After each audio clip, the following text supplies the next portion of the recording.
عمومی طور پر اس میں شک نہیں کہ گھر میں پڑھنا افضل ہے، لیکن جہاں تک اجر کا تعلق ہے اس میں شک نہیں کہ نماز باجماعت کے ساتھ محلے کی مسجد میں اگر آنا اور جانا مامون و محفوظ ہو،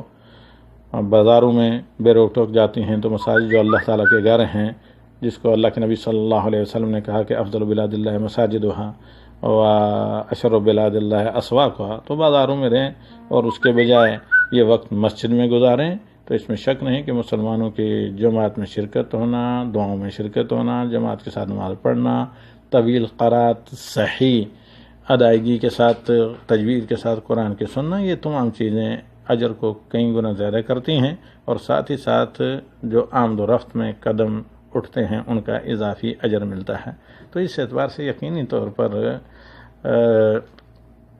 مسجد میں جا کر پڑھنا چاہیے، لیکن یہ ہے کہ خواتین کے لیے